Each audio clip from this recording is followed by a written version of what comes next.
perempuan itu nggak pernah milih role-nya di dalam sebuah setting keluarga. Dia hanya adaptasi. Itu menyadarkan gue sih. Apa titik terendah lo dalam hidup, Nes?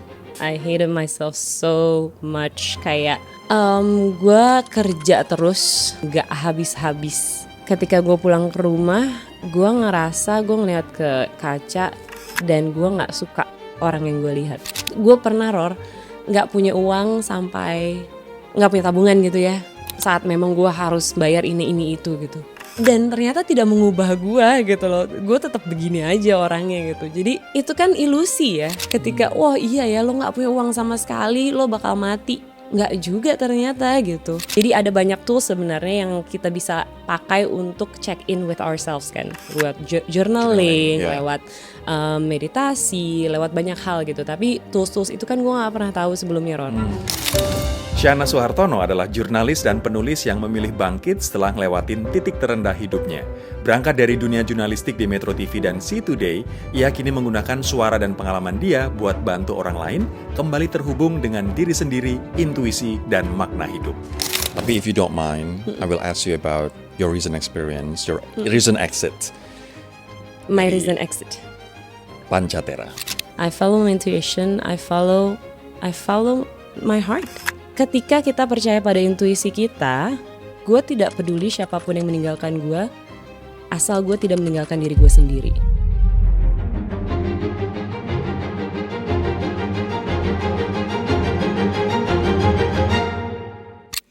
Syahnas adalah seorang pejuang atau fighter. Dia dulu memutuskan untuk let go ketika berpisah dengan pasangannya.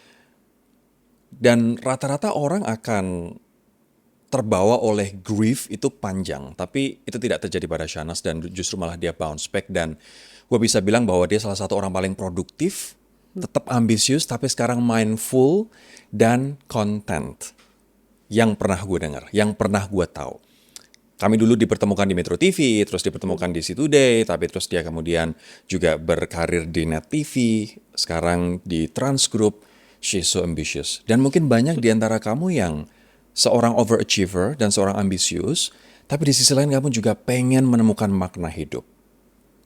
Syahna Marilla Suhartono, welcome to the show. Hello, thank you so much, Rory Ashari. Thank you for having me. Thank you so much for coming. What an intro. Oke, jadi yang gue tadi kutip adalah sebenarnya sedikit cerita di bukunya Syahnas. Ini buku yang pertama ya. Betul. Finding the Light in Me. Dia udah menghasilkan buku yang setelah ini buku yang kedua, tapi ini adalah buku yang pertama yang menurut gue benar-benar menjelaskan siapa Syahnas dan bagaimana Syahnas berjuang bahkan jatuh di titik terendah. Kemudian bounce back, bangkit, dan menjadi Syahnas yang sekarang, yang lebih content, lebih fulfilled, dan lebih mungkin pulang ke diri dia, menemukan kebahagiaan dari dalam dirinya sendiri. Gue pengen tanya dulu, Nas. Kita dulu ketemu di usia lo umur berapa tuh? We were young and wild. Not that wild though. Not that wild. We were young. Kayaknya waktu itu kita gue kayaknya baru dua kali Dua-dua ya. Dua-dua. Yeah, we were young and restless, reckless. Betul. Dan kita nggak tahu apa yang kita lakukan. Nggak ya kan? tahu, tapi yang gue inget pokoknya gue yang paling memorable adalah Rory itu mengaplus gue. Jadi waktu kita jadi reporter kan emang ada shift-shiftnya tuh kan. Rory itu mengaplus gue di KPK. Oh iya. Gue inget momen itu sih. Siapa yang ngaplus? Rory, Nes gitu. Terus pas gue madep sana, weh Rory dateng kayak bersinar-sinar gitu. Terus semua orang di KPK tuh wartawan-wartawannya tuh Rory gitu. Ini kalau tambah-tambahin kan? Enggak. Itu adalah kesan pertama gue untuk Rory Ashari. Wow, oke. Apa beda Syahnas pada waktu itu? Usia 22 tahun sampai 25 tahun lah ya. Lo di Metro TV berapa tahun? 3 tahun? Iya, 2-3 tahun. 2-3 tahun. Dengan Syahnas hari ini, apa bedanya? Wah, kayaknya banyak banget ya Rory ya. Kalau ditanya bedanya. I was that ambitious ya. When I was 22 kayaknya dunia adalah tempat bermain, bukan bermain sih sebenarnya, bekerja ya saat itu ya, karena memang gue sangat determined untuk membuktikan diri, banyak banget kayaknya hal yang pengen gue buktikan. Gue mau membuktikan kalau gue pintar, gue mau membuktikan kalau gue kuat, gue mau membuktikan kalau gue cerdas, kalau gue bukan cuma modal wajah doang. Banyak banget kayaknya yang mau gue buktikan. Betul. Sedangkan sekarang I don't think I have anything to prove. Gue udah sampai pada tahap if you don't like me, ya udah nggak apa-apa gitu loh. Kayak apa ya? I think now my contentment comes from within. Kayaknya aku udah sangat-sangat I don't know, kayak udah gitu selama bisa mendapatkan makanan yang enak, cukup enak, bisa baca buku, bisa bercengkrama sama orang-orang yang gue sayang. I think that's enough. Dulu lo membuktikan, dan itu juga terjadi sama gue sih. I know. Maksudnya gini, apa ya? Having that kind of physique itu blessing in disguise, tapi juga challenge karena kita harus membuktikan bahwa kita tuh nggak cuma modal tampang. Betul. Gitu. Dan sekarang lo kayak ada di masa dimana you don't give up, man. I don't give a fuck. Ya kan, we don't give up. Proses untuk menuju ke sana, I don't give up. How hard was it? How hard has it been? Wow, it was hard. Karena gue inget banget ya waktu gue maksudnya gue memang saat itu mengawali karir jadi model kan, sama lah seperti lo kan. Tapi gue nggak tahu tuh, oh ternyata itu bisa backfire ke karir gue selanjutnya gitu kan, bisa menjadi sebuah hal yang sangat jadinya kok kayak dicemooh terus gitu. Oh si model nih dateng gitu. Jadi kayaknya gue tuh sangat melatih diri gue untuk nggak boleh nih salah ngomong, nggak boleh nih gue nggak tahu data ini, gue nggak boleh nggak tahu data itu gitu. Jadi ya waktu gue mengawali karir sebagai reporter itu gue punya satu buku satu buku tuh isinya semua catatan gue tentang kasus-kasus yang terjadi saat itu. That's what I did. Iya kan? Tebel banget. Tebel karena kasus Hambalang, kasus KPK. Bener. Komplit. Betul, sama background story-nya siapa aja yang terlibat gitu kan. Yeah. Kayaknya memang karena kita digembleng di tempat yang sama ya. Betul. Kayaknya itu terjadi sama kita berdua gitu. Nggak tahu yang lain juga merasakan hal yang sama atau enggak. Tapi ya itu, jadi kayaknya takut banget gitu kalau giliran nanti ditanya misalnya sama seseorang yang gue anggap kredibel banget, terus gue nggak bisa jawab, gue takut banget tuh. Abis itu dikira, oh itu kan dia kan emang cuman modal tampang doang masuk sini gitu. Jadi it was hard sampai kayaknya sampai beberapa tahun setelahnya juga apa ya, gue tuh kayak nggak pernah membiarkan diri gue untuk tidak tahu apapun gitu. Jadi kayaknya gue selalu harus tahu. Jadi gue selalu harus kayak I'm so wired gitu. I was so wired kayak nyari info dari sini, nyari info dari situ gitu. Bahkan sampai pada tahap waktu gue pergi liburan pun gue melakukan hal yang sama gitu. Kok gue nggak tahu ya hal ini, kok gue nggak tahu ini, kok gue nggak tahu itu ya gitu. And I was so tired.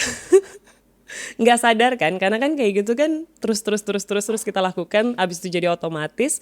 Abis itu burn out tiba-tiba, capek. Tiba-tiba kayak hilang makna begitu banyak gitu. Dan kayaknya gue nggak inget momen persis betulnya kapan ya gue ngerasa I hit rock bottom, tapi kayaknya waktu gue sudah punya anak, kayaknya banyak banget hal yang gue pertanyakan tentang makna ya, makna hidup gitu. Apa sih yang selama ini sebenarnya gue perjuangkan gitu. Gue tuh nyari-nyari ngejar-ngejar kesempatan tuh sampai kayak gitu untuk apa, untuk siapa, dan mau sampai kapan gitu. Itu yang bikin lo akhirnya menyadari. Yes, slowly, tapi itu kayak slow burn yang tiba-tiba menampar begitu keras gitu ya, kayak lo ngapain ya selama ini gitu. Dan I realized kayak gue tuh ternyata bukan orang yang materialistik, gue ternyata bukan orang yang hidup untuk mencari I don't know aset gitu ya. Gue ternyata orang yang hidup mencari makna gitu. Itu kesadaran itu muncul kapan, Nes?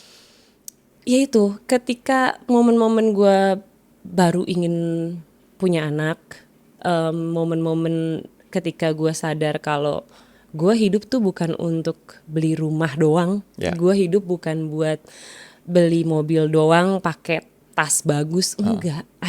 I don't give a shit about Yeah, all of yeah, that ternyata. Oke. Ternyata ya contentment gue datang bukan dari itu sama Bukan sekali. dari materialistis. Apa contentment itu datang dari mana? Contentment itu datang dari contentment itu datang dari ketika gue melihat ke dalam sih.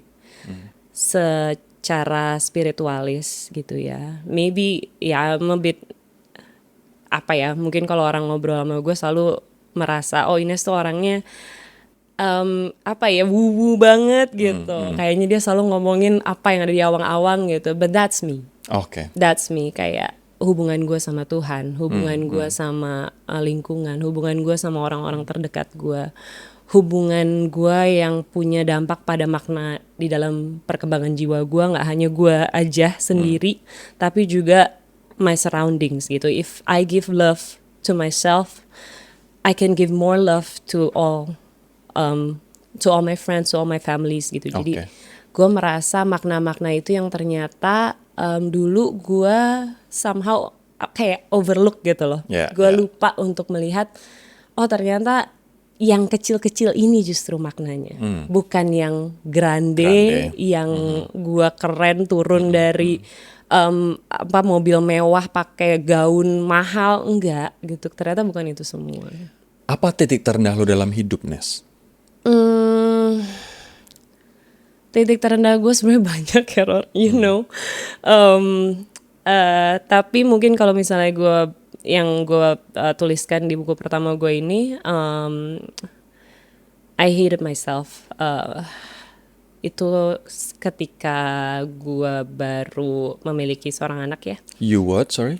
I hate You myself. hate yourself. I hated myself so much. Kayak gue kerja terus, gak habis-habis. Dan ketika gue pulang ke rumah, gue ngerasa gue ngeliat ke kaca dan gue gak suka orang yang gue lihat. Gue merasa gue jauh banget dari diri gue. Gue benci bahkan sama appearance gue. I don't know what I hate back then. Pokoknya gue benci aja semua tentang gue gitu. Gue benci dengan kulit gue benci dengan rambut gue benci dengan bentuk badan gue. Kok kayak banyak banget hal yang gue nggak suka dari diri gue gitu. Karena I don't know, I just neglected myself. I feel somehow dengan semua kesibukan, semua hal yang gue lakukan nggak tahu untuk apa, untuk membayar KPR, untuk membayar mobil, untuk semua hal, untuk memenuhi kebutuhan keluarga. Tapi gue lupa maknanya. Dan buat gue ternyata ketika kita bergerak dan berjalan dengan baterai yang tiris seperti itu, nggak akan sampai kemana-mana sih, Ror. Ketika lo menyadari bahwa you hated yourself, apa yang lo lakukan waktu itu? I was grumpy all the time, kayak gue marah terus, keadaan di rumah nggak enak, gue berantem almost all the time gitu. Tapi ada satu titik yang gue juga ceritakan di buku ini. Satu titik itu adalah ketika gue mendapati diri gue membenturkan kepala gue ke dinding kamar mandi. To that point, gue benci sekali sama diri gue. And it was hard untuk berada di titik itu.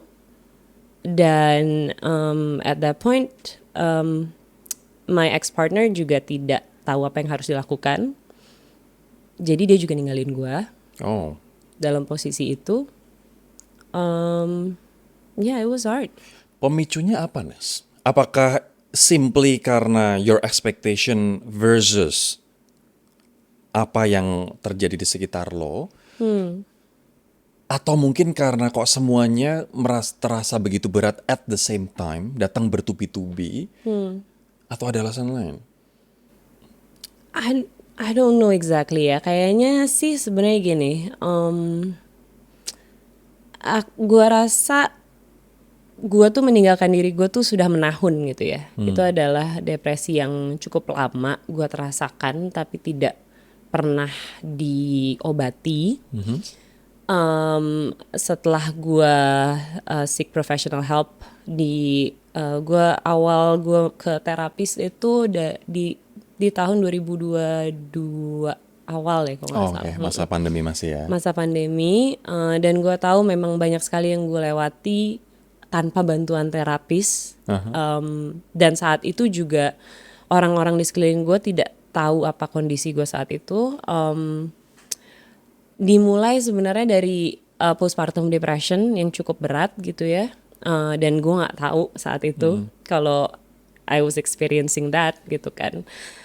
Jadi gue pikir oh itu normal mungkin gitu, oh ini hanya hormonal imbalance gitu, tapi no, that's not normal gitu. To that point tuh sebenarnya nggak normal gitu. Dan ya kayaknya karena hal itu tidak gue ketahui, jadi ada banyak tools sebenarnya yang kita bisa pakai untuk check in with ourselves kan.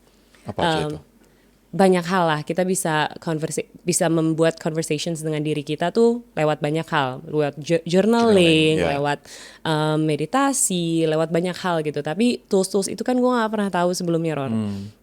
Jadi gue juga nggak pernah tahu seberapa kuat gue menghadapi dunia saat itu gitu. Jadi gue juga nggak tahu, oh ternyata gue seluka itu ya gitu, luka gue tuh sedalam itu ya gitu. Jadi gue nggak pernah tahu sampai gue benar-benar mencari begitu banyak bantuan itu di tahun 2022 akhir, ketika memang gue memilih untuk no, I'm gonna choose myself this time gitu. This is not right. Apa yang gue rasakan saat itu, jadi gue mau menjalani semuanya juga dengan sangat sadar.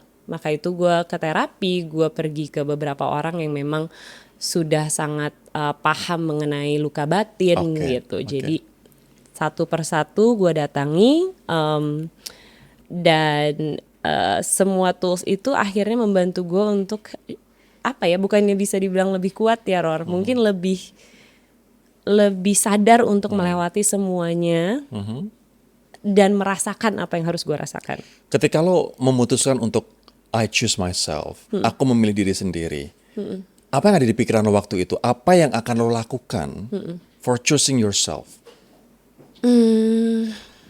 I decided that I deserve more.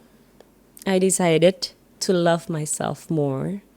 I decided to love myself radically, unconditionally. That's interesting. Ini kayak cerita nyokap gue. Gue kemarin beberapa waktu yang lalu wawancara nyokap gue sendiri. Iya, I saw. Dan dia juga terlalu lama dan terlalu sering memikirkan orang lain, entah itu anak-anaknya, entah itu mantan suaminya, entah itu teman-temannya, dan bahkan dia melupakan diri sendiri. Dan to the point bahwa di usianya yang akhirnya 60 tahun, dia akhirnya memilih dirinya sendiri. 60 tahun, Nas. Yeah. Dan 65 tahun dia akhirnya menikah dengan teman kuliahnya dia. So dia udah mengorbankan hidupnya tuh selama lebih dari 50 tahun gitu. Dan gue senang sih lo menemukan tidak nunggu 60 tahun untuk finally you choose you. Tapi gue penasaran, lo seberapa bangganya sih sama nyokap lo pas ngeliat itu semua? Undescribable. Dan itu adalah wawancara di mana gue menahan nangis gue karena gue nggak mau wawancara ini terkesan very emotional, terus Rory POV banget gitu. Aku pengen menghadirkan, ya ini adalah contoh, nyokap gue adalah kita. Nyokap gue adalah contoh perempuan yang tangguh dan bisa survive gitu. Betul. Dan itu adalah yang gue tangkap dari Shana sekarang. Iya. Puji Tuhan ya kalau bisa memberikan inspirasi ke banyak orang, dan semoga bisa sekuat nyokap lo. Dan tadi gue sebelum ke sini gue melihat satu postingan orang ya, dia bilang perempuan itu nggak pernah milih role-nya di dalam sebuah settingan keluarga gitu ya, nggak pernah memilih role-nya di dalam relationship, dia hanya adaptasi. Itu menyadarkan gue sih, oh ya jadi memang kita harus pilih pasangan yang bisa menaruh kita ke role yang benar, role kita sebagai perempuan yang emang bisa dijaga, bisa nurturing, bisa creating a family ya kan. Ketika kita dimasukkan dan terpaksa untuk berada di role menjadi seorang breadwinner, sebagai seorang yang sangat kuat, sulit untuk perempuan untuk bisa mencintai diri dia sendiri juga dan tidak meninggalkan diri dia sih menurut gue. Tapi pada waktu itu lo menjadi breadwinner. Yes, I was. You're the breadwinner. How did that make you feel and adjust yourself? I didn't know back then, Ror, because ya, gue nggak milih itu, tapi ternyata jalannya seperti itu kan, kayak, dan gue I didn't know any better. Gue nggak pernah punya relationship lain.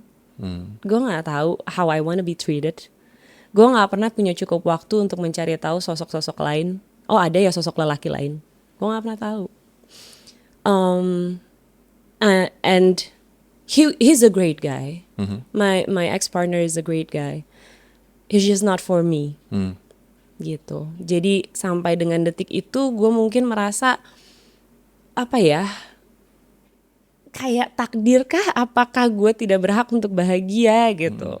Itu semua adalah di kepala gue kan, dan gue sudah memilih jalan hidup itu gitu at that point gitu, dan gue nggak tahu apakah ada opsi lain gitu. Gue nggak pernah tahu apakah ada opsi terbuka kan, Ror.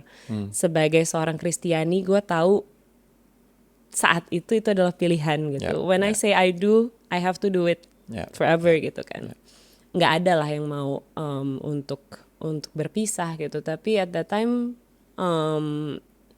ya ketika lo tahu pilihannya adalah lo stay tapi lo akan selama-lamanya ingin diri dan tidak mau ada di situ, atau lo pergi dari sini dan memulai hidup baru. Dan memilih diri lo. And I choose me. You choose you. Gue pengen sekarang explore lebih ke soal sedikit soal pekerjaan. Jadi waktu di Metro TV, lo adalah Journalist Development Program atau JDP yang ke-6, gue yang ke-5. Betul. Kita hanya berjarak 1 tahun. Iya, selisipan ya. Selisipan. Apa yang membuat lo kemudian memutuskan tempat yang itu kita tahu merupakan tempat sekolah kita, tempat kita berkembang, dan pada waktu itu it was one of the best places to be in terms of media organization. Apa yang membuat lo kemudian memutuskan keluar, Nas? I was not happy. You was not happy. What made you not happy? I got bullied. You got bullied. I got bullied. Ya tapi ya nggak tahu ya, maksudnya mungkin bisa dibilang saat itu lembek kah? Nggak tahu sih. Dan menurut gue saat itu juga dunia kerja itu lagi adaptasi sama millennials. Betul. Ya kan, millennials baru tuh masuk ke dalam dunia kerja. Sekarang Gen Z ya. Iya. Dan saat itu mereka nggak tahu tuh opsinya kalau millennials kalau diginiin bisa cabut gitu. Ya kan, kalau Gen X mungkin diam aja gitu. Atau boomers ya of course boomers akan stay selama-lamanya gitu. Tapi kan millennials, gue saat itu ya ketika gue merasa gue nggak mau diginiin, gue nggak mau diteriak-teriakin di tengah newsroom, dikata-katain, gue nggak mau. Nggak peduli apa yang gue lakukan saat itu ya, selama gue tidak melakukan hal yang di luar integritas dan moral gitu ya, nggak ada yang berhak gituin gue menurut gue. Karena gue nggak pernah dapat treatment seperti itu di rumah gue. Jadi nggak ada yang bisa treat gue seperti itu di kantor gue, menurut gue gitu. Jadi saat itu gue setelah mendapatkan treatment seperti itu dari seorang senior, I don't want to do it again. I don't want to go to work. Gue bilang saat itu Mbak Nana jadi Wapemret ya. Saat itu gue bilang ke Mbak Nana, nggak mau Mbak Nana, aku nggak mau lagi. Aku masih inget banget Mbak Nana nanya, kamu mau ditempatin di tempat lain kah gitu, ini masih bisa kita obrolin nggak? Enggak. Aku mau keluar, aku nggak mau. Bahkan Ror, gue tuh memang orangnya sangat sangat sensitif. Gue sangat sensitif. Gue nggak pernah sadar dulu. Gue matiin intuisi gue matiin begitu banyak hal. Gue nggak mau jadi orang sensitif karena menurut gue kalau jadi orang sensitif itu adalah orang yang lemah. Tapi Ror, gue itu trauma sampai ke pengharum ruangannya. Oh wow. Pengharum ruangan newsroom Metro TV. Ketika gue datang ke sana lagi untuk mengambil sesuatu, gue tuh I got chills sampai kayak gue nggak mau ada lagi di sini, nggak mau. Sampai sebegitunya. Iya, sampai kayak gitu, gue nggak mau ada di sini. Dan percaya atau enggak, gue itu sangat rely ke penciuman gue. Bahkan ketika gue berada di dalam relationship gue kemarin, gue tahu gue nggak bisa lagi sama my ex partner karena gue nyium bau badannya. Jadi gue tuh rely sangat rely ke hidung gue dan penciuman gue. Ketika gue ada rasa gitu, berarti It's gue time gak bisa to di situ. say goodbye. It's time to say goodbye. Dan Metro TV begitu waktu itu. Mohon maaf banget, ini masih ada traumanya. By the way, apakah itu keputusan yang benar? Nah, kembali ya Ror, kalau lo tanya benar atau salah, gue kembali ke intuisi. Benernya lo sama benernya gue akan beda. Betul. Tapi intuisi lo waktu itu mengatakan lo keluar. Betul. Dan intuisi gue mengarahkan gue ke arah yang benar buat gue. Ke arah yang jauh membuat gue jauh lebih konten. Saat itu gue akhirnya bertemu Mas Wisnu Tama, akhirnya masuk ke net, dan ternyata gue juga di sana happy gitu. Jadi gue sangat-sangat ternyata sampai detik ini ya, throughout my experience, I rely heavily on my intuition sekarang. Gue gak akan pernah lagi, gue berjanji, gak akan pernah lagi mencoba mematikan intuisi gue. Gue akan selalu mendengarkan my gut feeling. Karena gut feeling gue tuh selalu tahu kemana gue harus berjalan. Termasuk berpisah dengan pasangan, itu you relied on your intuition as well. Yes, semua keputusan gue keluar dari sebuah tempat, gak mau berada di sana lagi. Semua hal yang gue lakukan ternyata gue rely heavily on my intuition. Yang selama ini lo kesampingkan karena lo memenuhi ekspektasi orang lain. Betul, tapi ternyata itu adalah tool paling kuat di dalam diri gue. Tell me more, gimana activate our self-intuition, Mas? You need to converse with yourself. You need to have a very deep discussion with yourself. And you have to check in with yourself every single day. Every single day. Dan itu adalah praktek yang harus lo lakukan dengan loyal. Loyalty lo adalah kepada diri lo. Ngobrol terus sama diri lo. Berdiam dengan rasa yang lo rasakan. Dengan itu semua, entah kenapa sampai detik ini gue selalu bilang intuisi gue tidak pernah mengarahkan gue ke arah yang salah. Hampir tidak pernah gitu. Jadi, Dalam hal cinta, pekerjaan, keputusan hidup. yes, up until now. Cinta maksudnya gini ya, gue yakin jodoh itu beda-beda gitu. Ada jodoh yang memang punya expiry date. My ex-partner, tentu gue berjodoh sama dia.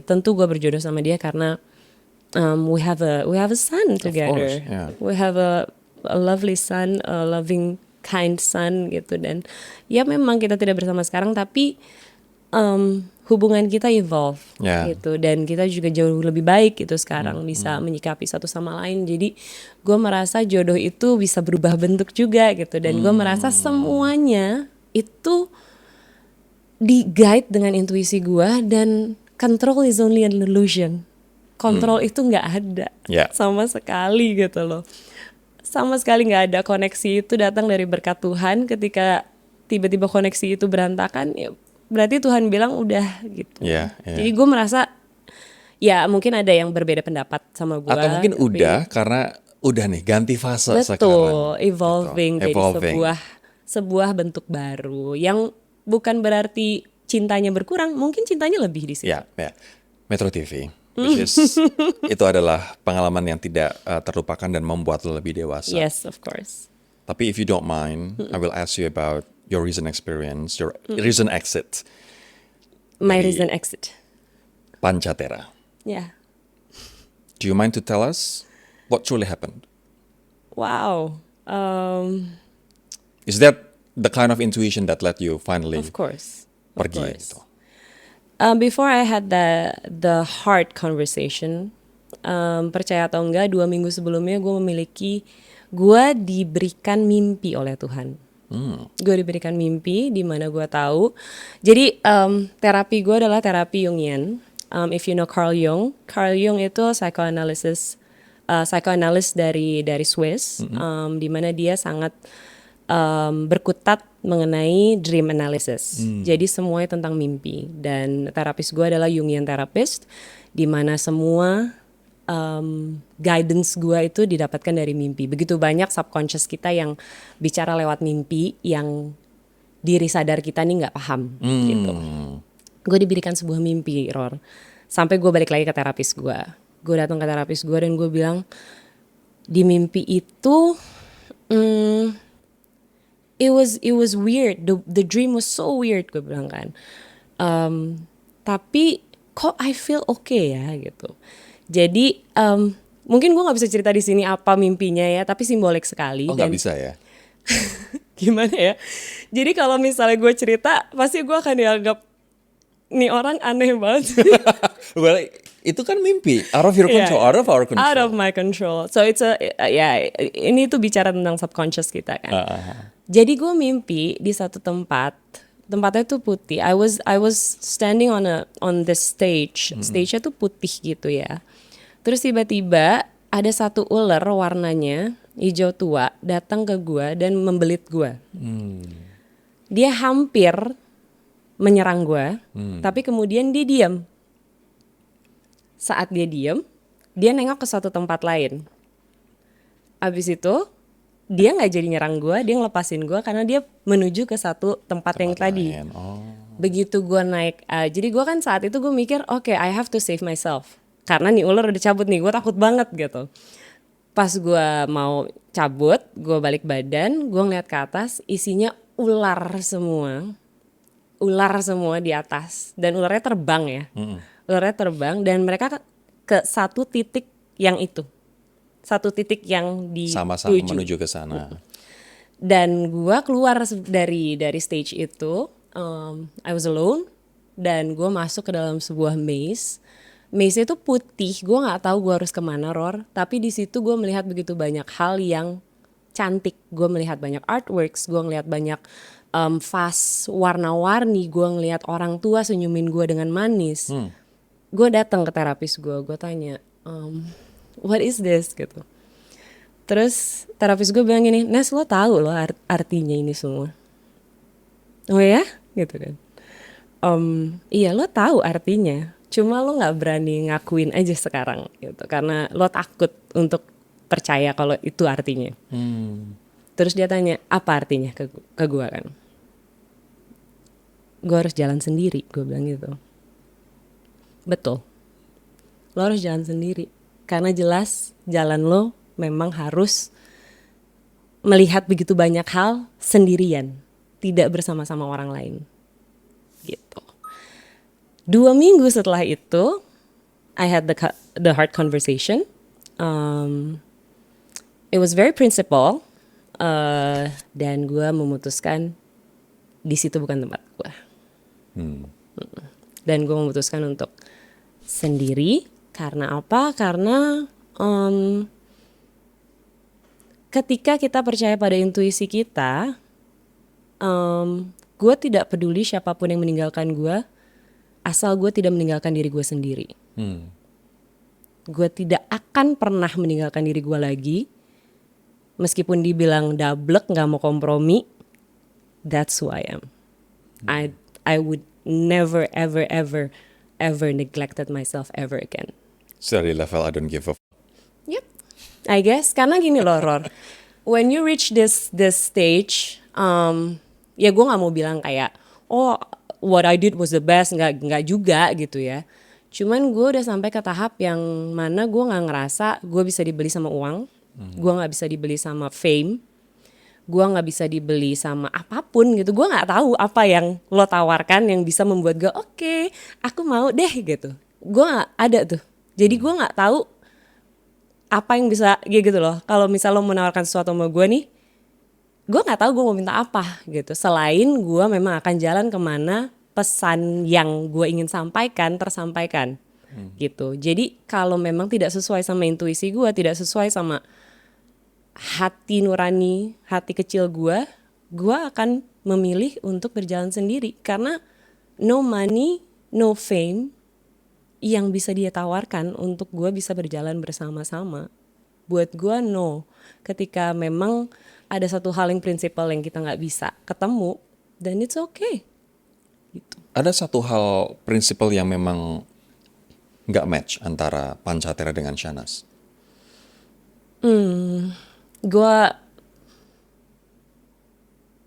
I don't wanna say much. Ya mungkin ya. Nggak tahu mereka bilangnya apa. Nggak tahu. Mereka Iya. juga teman-teman aku, kamu Ya. juga teman-teman aku. Yes. Kita bukan pengen Enggak. bergosip atau ngomongin di belakang, no, tapi masalahnya berarti lebih ke fundamental principle. Fundamental, very fundamental. Dan apa ya? Sekarang di dalam umur gue segini ya, Ror, gue melihat pertemanan dan koneksi itu adalah sebuah berkat dari Tuhan. Ya. Dan seperti gue bilang tadi, ketika Tuhan bilang kayaknya udah nih Nes, ya udah. So you followed your intuition juga ya? I follow my intuition, I follow my heart. Karena hati gue pasti akan bilang, akan kasih tahu kemana jalan yang benar, di mana hati gue merasa baik tentang diri gue. So ketika lo akhirnya memutuskan untuk berjalan sendiri, dengan lo mendengar intuisi lo, dengan arti dari mimpi itu, dan dengar akhirnya universe conspire, oke Nas, lo jalan sendiri. Now what's next? Setelah Pancatera, Nes? There's gonna be a lot. Banyak sih, Ror. Creative exploration yang akan gue jalani tahun ini mungkin akan menaruh gue ke begitu banyak tempat yang tidak nyaman, tapi pasti gue butuhkan. Tempat di mana gue akan sangat bertumbuh, karena sebelum gue mulai dengan project itu kemarin, jadi sebenarnya project yang mau gue kerjakan ini adalah project yang gue entar-entarin. Karena ada ini, ada itu, ada ini. Gue distracted sama begitu banyak hal. Gue lupa gitu. Kalau yang mau gue lakukan adalah ini. Yang mau gue lakukan adalah spreading the message. The message itu udah jelas. Yang mau gue sampaikan dari tahun 2022-2023 itu udah jelas. Itu What is datang. the message? The message is to find yourself. To find the authentic you. Untuk let go semua condition self lo. Stop menjadi orang yang meninggalkan diri lo hanya untuk diterima. Mencari terus-menerus apa sih yang harus dan perlu lo lakukan untuk kebesaran Tuhan. Untuk membuat diri lo jadi alat semesta. Oke. So ini dalam bentuk what? You as a therapist, you as a meditator, you as a podcaster, you as an what? Actress atau apa? Wow, actress. Ini as a Grammy Award winner. Enggak deh. Tadi kita belajar dari Mbak Mar. Aku sebagai apa ya, nggak tahu, makanya itu eksplorasinya masih panjang banget, Ror. Gue juga masih menulis.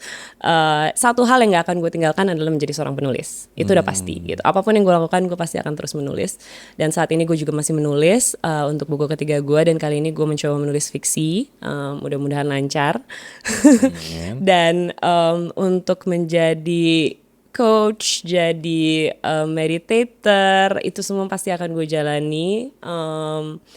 Tapi satu hal sih, Ror, yang selalu gue coba lakukan itu adalah menjadi media, menjadi jembatan penghubung gitu. Mungkin sulit kan kalau misalnya kalau misalnya kita ngobrol sama guru spiritual tuh biasanya kayak rasanya jauh dan lain-lain gitu. Gue tuh ngerasa banyak orang yang ngobrol sama gue karena tidak begitu memahami bahasa guru spiritual gitu. Dan ketika gue sharing mengenai hal ini, gue sharing tentang hal yang gue pahami dari seorang guru spiritual ini, gue dari buku yang gue baca gitu, dan begitu banyak hal, itu tuh somehow banyak banget yang reach out, dan I feel the same way gitu. Dan akhirnya kayak paham ya maksudnya si guru spiritual ini tuh apa gitu. Jadi memang kayaknya fungsi gue sebagai media untuk membantu orang-orang pulang ke dirinya sendiri. betul, itu masih terus jalan. Jadi apa yang gue dapatkan di JDP Metro TV masih gue bawa, aja bentuknya berbeda aja sekarang. I see. So ketika ditanya Shanas akan ngelakuin apa pasca Pancatera adalah sebagai medium, sebagai mungkin coach atau sebagai meditator untuk orang-orang agar pulang ke dirinya sendiri. Betul. That's interesting. Apa kesulitan dan apa kelegaan, Nas, once you decide to keluar dari sesuatu yang mengangkat nama lo, Metro TV, Net pada waktu ya, mungkin Net unwanted exit ya kan, kayak kita di situ dia unwanted exit, kita dipecat bersama-sama di suatu hari yang cerah gitu kan, kalian udah ya selesai ya gitu karena tutup. Tapi akhirnya di Panjatera lo memutuskan untuk pergi. Gue bisa melihat bahwa Metro TV termasuk Panjatera adalah dua avenue yang semakin membuat Shahnaz dikenal oleh publik. Nah, ketika meninggalkan itu, apa rasa berat atau seperti apa kelegaan yang ada di dalam diri lo, Nas? Unwanted, semuanya unwanted kok, Rory. Semuanya unwanted ya? Semuanya unwanted kok. Ditanya dipaksa, keluar dipaksa. Tapi I adapt well. Gue percaya salah satu kekuatan manusia adalah ya adaptasi ya, dengan apapun yang ada di depan kita. Dan dengan apa yang gue jalani selama ini, gue tahu kalau ya itu tadi, gue nggak bisa ngontrol apapun. Yang terjadi pada gue sudah terjadilah. Apa yang bisa gue lakukan dan kelegaan apa yang akhirnya ada. Gue jadi paham apa ya, noisesnya hilang. Dan begitu gue tanyakan ke diri gue terus menerus, Nes, apakah lo sebegitu menginginkannya dikenal dan terkenal itu?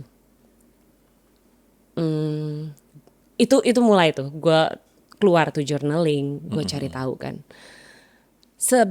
Sejauh mana sih Nes lo pengen dikenal? Dan apa sih Nes dari diri lo yang lo pengen dikenal orang? Ternyata kembali lagi ya kayak tadi, gue gak mau lo dikenal sebagai orang yang trying to become this perfect this perfect woman who's intelligent, who's polished, well presented gitu. No, I wanna be known as me. Ines tuh apa sih? Shahnaz tuh siapa sih? Orang yang apa adanya, yang selalu mengajak orang lain untuk melihat hal-hal terbaik dari dirinya. Itu yang gue mau dikenal. Gue mau dikenal sebagai Ines yang kayak gitu. Authentic. I want to make an impact sebagai orang yang real. Bukan cewek cantik yang penuh dengan designer clothes. That's just not me. Ternyata gue gak butuh itu semua. Ternyata yang gue butuhkan, yang gue inginkan adalah gini Ror.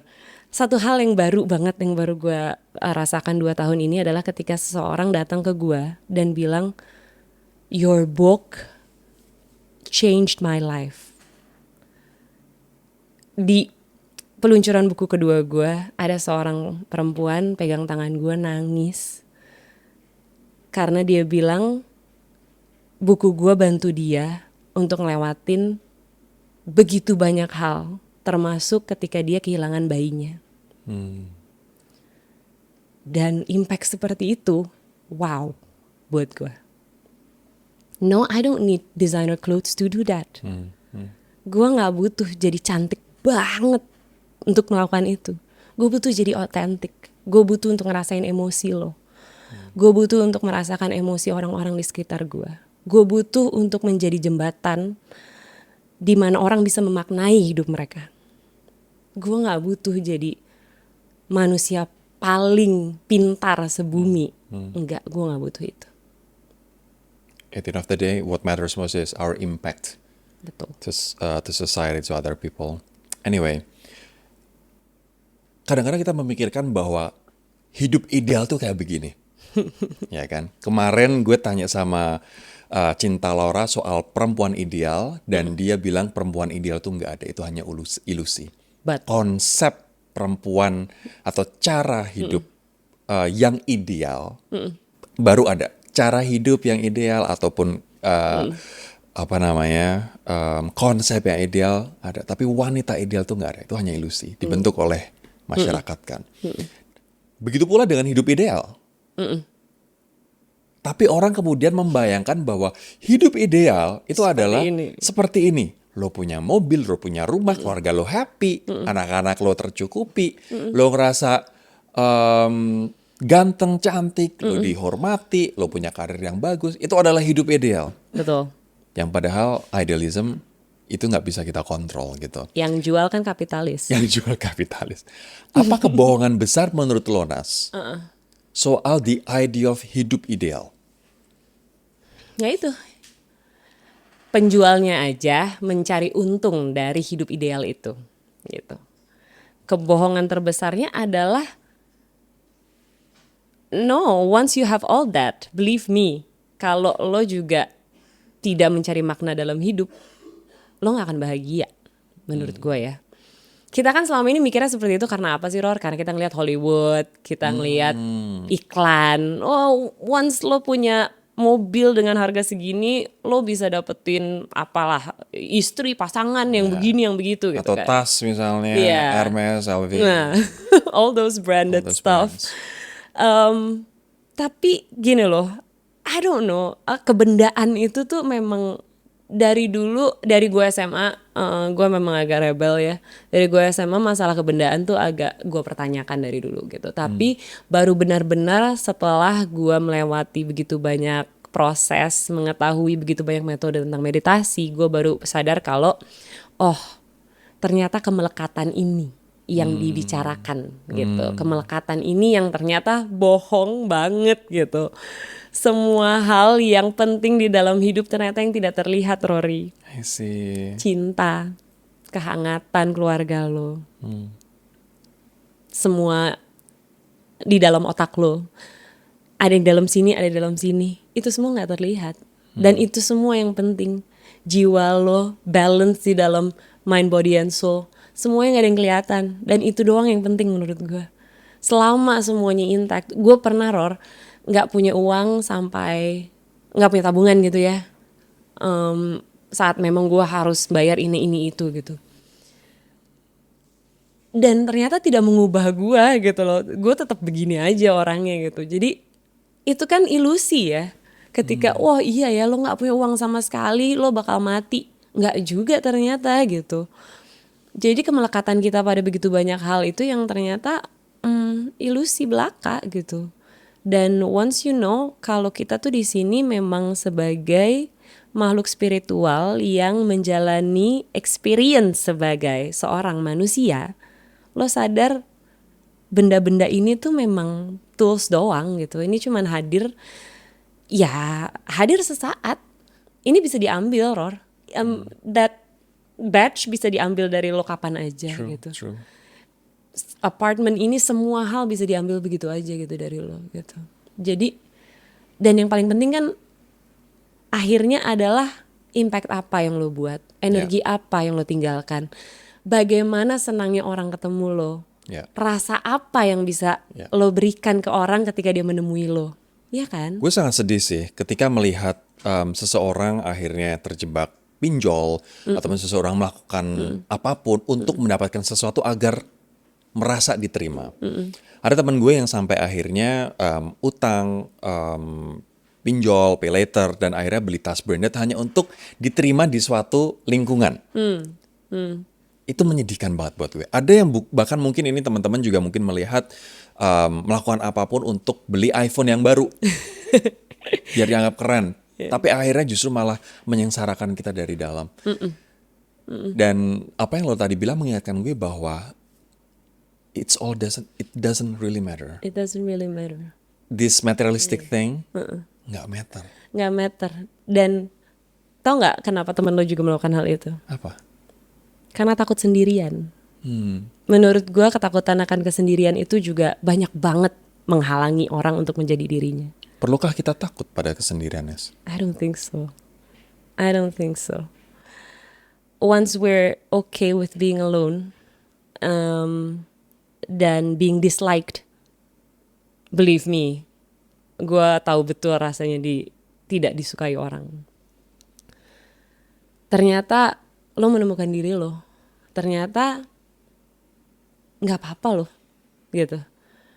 Bukannya berarti lo akan menjadi orang yang ansos atau gimana ya. Cuma kan kita sering banget ya ada rasa takut banget gue ditinggalin. Gue harus pakai ini, gue harus mencoba untuk menjadi, dan kita menjadi conditioned self lagi kan.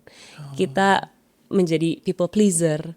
Kita iya aja. Kita mencoba untuk menurunkan volume kita biar kita nggak terlalu jadi kita, karena kita yang asli ini takut nggak dilihat, takut nggak diterima gitu kan. Tapi ketika gue sekarang bisa dibilang teman gue hanya buku ya. Dan 3 orang lain yang this is apa ya, ini I prefer it that way gitu. Karena akhirnya gue tahu siapa yang memilih gue ketika gue lagi tidak memilih gue gitu. Wow. Gue tahu siapa yang stay ketika gue bukan siapa-siapa, Rory. Siapa yang stay ketika followers gue di Instagram 0. Gue tahu sekarang siapa. Dan itu adalah teman Teman-teman sejati. Teman-teman gue yang memilih gue, mau gue terkenal, mau gue jadi sampah masyarakat, they will stay. Dan itu adalah my people gitu. Dan Oke. I guess ketika kita udah berdamai dengan the real people adalah cuman kayak 3 orang ini. Gue nggak butuh masuk ke sebuah komunitas dan mencoba untuk molding diri gue menjadi apa yang mereka minta. I guess itu semua ya hal-hal kayak pinjol dan lain-lain itu lo bisa agak terlepas ya. Artinya ekspektasi orang, it doesn't really matter. Yang bahkan harus mengorbankan diri kita untuk beli iPhone baru, untuk beli tas baru, beli mobil baru atau motor baru hanya untuk diterima di suatu lingkungan atau dilihat, wah orang kaya, orang mampu dan sebagainya. It doesn't really matter. Enggak, no, it doesn't matter at all. Kayaknya orang-orang di sini juga tahu kalau di Instagram gue follow ya. Kayaknya tahu deh gue cuma punya kayak 5 t-shirt yang gue pakai itu lagi. Oke.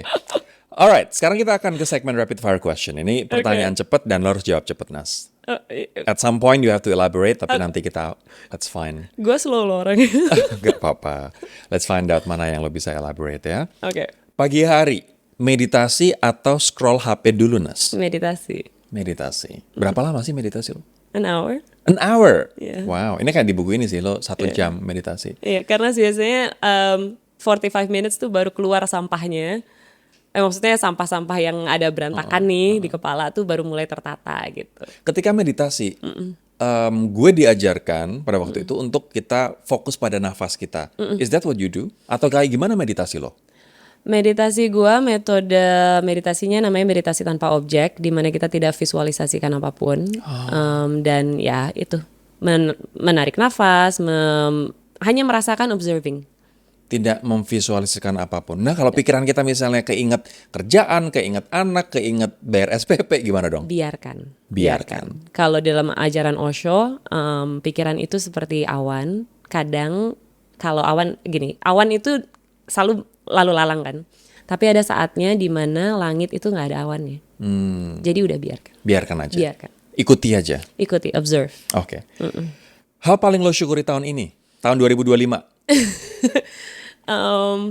My family. Your family. Oke. Self-care yang kelihatannya sepele tapi ngaruh banget buat lo apa, Nas? Oil. Oil, essential oil? Coconut oil. Coconut oil. Gue pakai buat cuci muka, buat bersihin muka, buat rambut, buat kumur, itu semua coconut oil. Wow. Shampooing? Shampoo juga, kadang-kadang gue masukin dalam conditioner gue. Nice. Coconut oil, guys. Kalau hidup lagi ribet, lo tipe yang cerita atau diem dulu? Diem dulu, abis itu I'm a podcast. Oke. Sebenarnya jadi istri itu lebih banyak belajar atau lebih banyak mengalah, Nas? Aku bukan istri sekarang. Mengalah. Mengalah. I guess mengalah. Yeah. Dan akhirnya setelah kamu tidak menjadi istri lagi, kamu udah nggak mengalah lagi. Mengalah sama anak. Which is fine. Which is fine because I see me in him. Oke. Kalau misalnya ada viewer kita yang saat ini lagi capek banget sama hidup, lagi putus asa, lagi bingung mau ngapain, apa yang pengen lo sarankan ke mereka untuk memulai hidup yang lebih baik esok hari? Start small. Buat satu kebiasaan baik yang bisa lo ikutin, apapun itu. Misalnya berdoa dulu malam atau berdoa pagi-pagi, itu aja dulu. Nggak usah sesuatu yang muluk-muluk, karena kalau kita start dengan sesuatu yang besar, believe me nggak akan terjadi dan itu nggak akan sustain gitu. Seperti diet kan, kalau kita mau langsung crash diet, aduh pasti nanti bounce back lagi gitu. Tapi ketika kita punya habit kecil yang kita loyal kepada praktis itu, percaya deh itu akan sustain. Termasuk misalnya meditasi, journaling. Oke. terakhir, apa yang akan lo sampaikan atau apa yang ingin lo sampaikan kepada seorang Shana Suhartono 10 tahun yang lalu? What would you say? This is Shanas, 10 years ago. What would you say to Shanas? I would say, slow down, girl. Slow down. Makan aja yang banyak. Kamu gak akan gemuk, tenang aja. Karena dia punya kebiasaan sangat jelek saat itu. Santai, nikmatin banyak hal, buka mata untuk banyak hal, rasakan banyak hal. Karena you're good enough, you're already enough. Semua yang udah dilakukan, semuanya udah bagus, udah baik, udah cukup kok, udah cukup. You are enough. You're enough. And slow down. Slow down banget sih, dia kenceng banget men. Oke, Shanas, thank you banget buat waktunya di Room Thank for you, Improvement ya. Thank you so much. Thank you for having me. I'll see you in the next video. Bye-bye.